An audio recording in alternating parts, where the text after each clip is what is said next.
Back into our Ohio Votes special. All of us here from WBNS, WKYC, WTOL, wrapping up tonight's election here, our primary election in May. Joining us, Nicole Califf-Hughes, doctor from Bowling Green State University. Before the break, we were talking about levy fatigue. And we've seen this big statewide push to collect hundreds of thousands of signatures to get rid of property taxes. Not all states have property taxes or fund their schools in this way. What do you think about that effort, and what do you think that these politicians that are on this ballot going into November need to do to address this fatigue?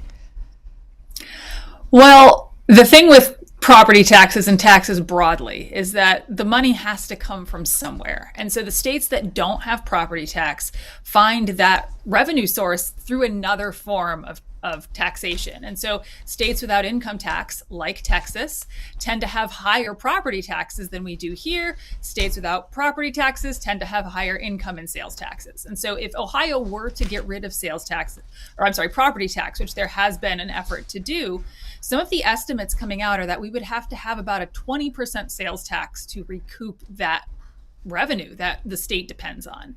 Because our schools are funded primarily with property taxes, and property taxes are a real burden for many homeowners, we are put in the position of really having to find a happy medium.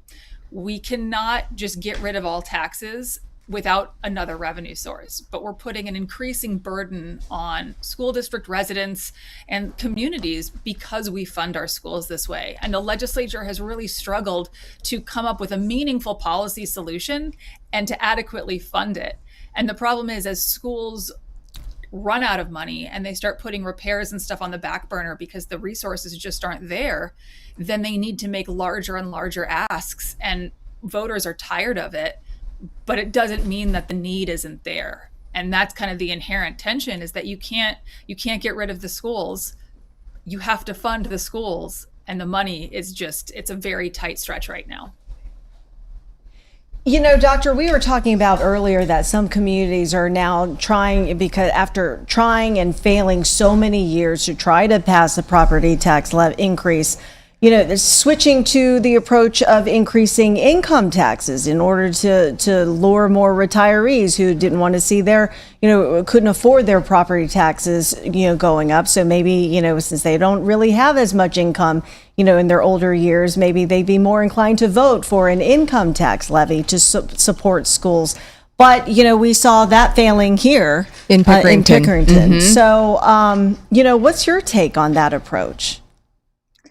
I'm not surprised that it didn't work in Pickerington. I think schools and districts may make the decision to try that if they've failed property tax levies for years.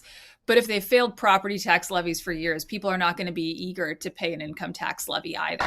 I think the issue is much earlier than the levy, and it comes in how the state finances education in Ohio.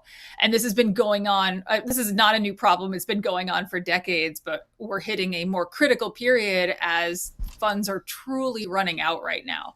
And so you have large districts that are having to reconfigure, as was discussed a few minutes ago with like the Toledo district. They're having to reconfigure. They're getting rid of teachers and staff, and classroom sizes are increasing. Student activities are decreasing.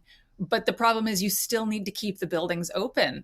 You can have large class sizes, but you still need to keep the buildings open and keep teachers there.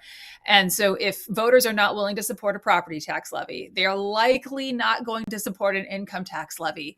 And the state is going to have to try to figure out a way to step in if there is political will, which so far there doesn't seem to be a ton of political will to adequately fund the legislation that they've already passed to try to fund the schools. Well, what do you think is the solution here? And maybe the better question is, what's the message to particularly our gubernatorial candidates?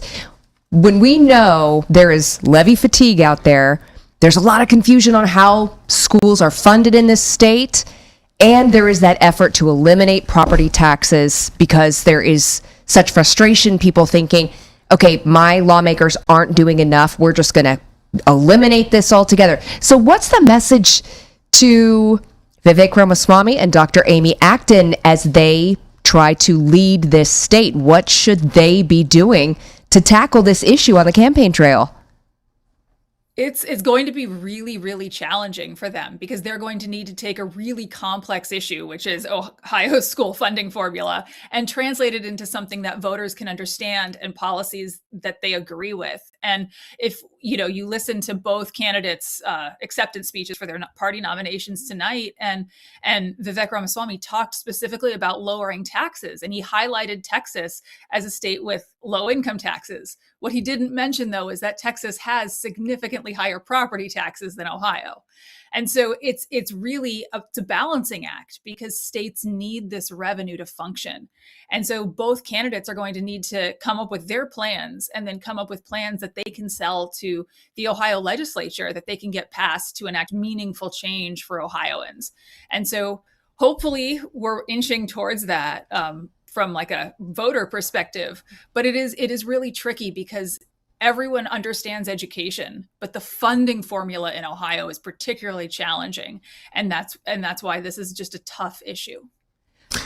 We're starting to see the battle over property taxes takes shape too, in the sense of the amendment that is the Axe Ohio tax, or the a committee to abolish Ohio's taxes is pushing to eliminate property taxes across the state. Now you have a coalition that has formed to oppose that. It's the Ohioans to Protect Public Services. So you're seeing that battle start to take shape. But the group, Axe Ohio Tax, did announce recently that they've collected 305,000 signatures. They need 413,000 plus in order to get it on the November ballot. Now, of those 305,000, we don't know how many would be thrown out as being, invalid voter signatures, but that is gaining traction. And, I've heard from state leaders like Speaker of the House Matt Huffman, who said basically if that amendment passes, it's a whole new world in 2027.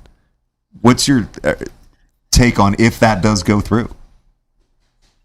So it's going to be a high hurdle to get on the ballot. And I think even if it doesn't get on the ballot, it does send a clear signal to the legislature that voters do want something done about property taxes.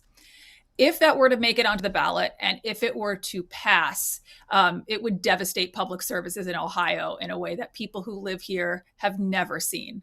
And it would drastically increase all of the other taxes that we have in the state. Ohio relies a lot on property taxes. It is where townships get all their money. So if you rely on townships for services, for a police or fire department, for the townships that do have those would all go away. Or you would see then income tax levies or other fees for those services. And so it would be a whole new way of living for people in Ohio. And what we know is that when those services go away, response times and all of that kind of stuff for EMS gets higher. And with that, your property taxes will go through the roof because any small house fire you have becomes a total loss. So while you may be paying less in property taxes and then getting fewer city services or township services, you'll be paying for it with your homeowner's insurance because they won't cover you anymore, or they will charge a ton. So this is a balancing act that Ohio really hasn't seen yet. And it's really easy to look at other states and be like, see, they have lower taxes. And they have lower taxes in some areas, but they make up for it in other areas, whether that is sales tax, income tax, property tax, right? However they balance their equations, they find a way to make up the revenue because states rely primarily on self-generated revenue, which is revenue generated by the state, usually through tax dollars. And so if we get rid of those sources of revenue and the windfall of money does not fall from the sky, Ohio will be in a really new situation that legislators have to tackle that they haven't had to tackle previously. I don't know if you guys have had this issue recently as well, but Dr. Hughes, you may be familiar. Lucas County just went through the revaluation process not too long ago, and it made headlines. It was wild. People were angry. Their property value assessments went up hundreds of thousands of dollars. And when you ask the local auditor, they say, hey, our hands are tied. It's the state that's demanding this amount of money from us. Do you have any insight on how that impacts all of this as well? I mean, the state is the one that's coming for this money from the homeowner as well. Yes, it's a kind of a tough balance between states and counties, and Ohio is not the only state that has dealt with this.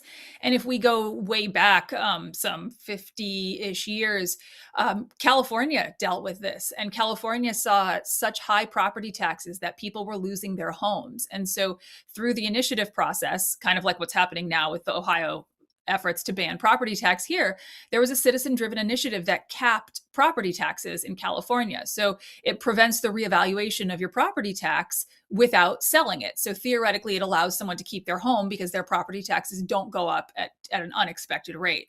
The downside is, with that, it gutted California's public education system. So again, it's a balancing act. And so as long as states have come to rely on property tax for any part of their state budget, there's going to be pressure on counties and pressure on individual homeowners to pay those taxes. Dr. Nicole Califf Hughes from Bowling Green State University, thank you so much for your perspective on the education issue as well, and for joining us this evening.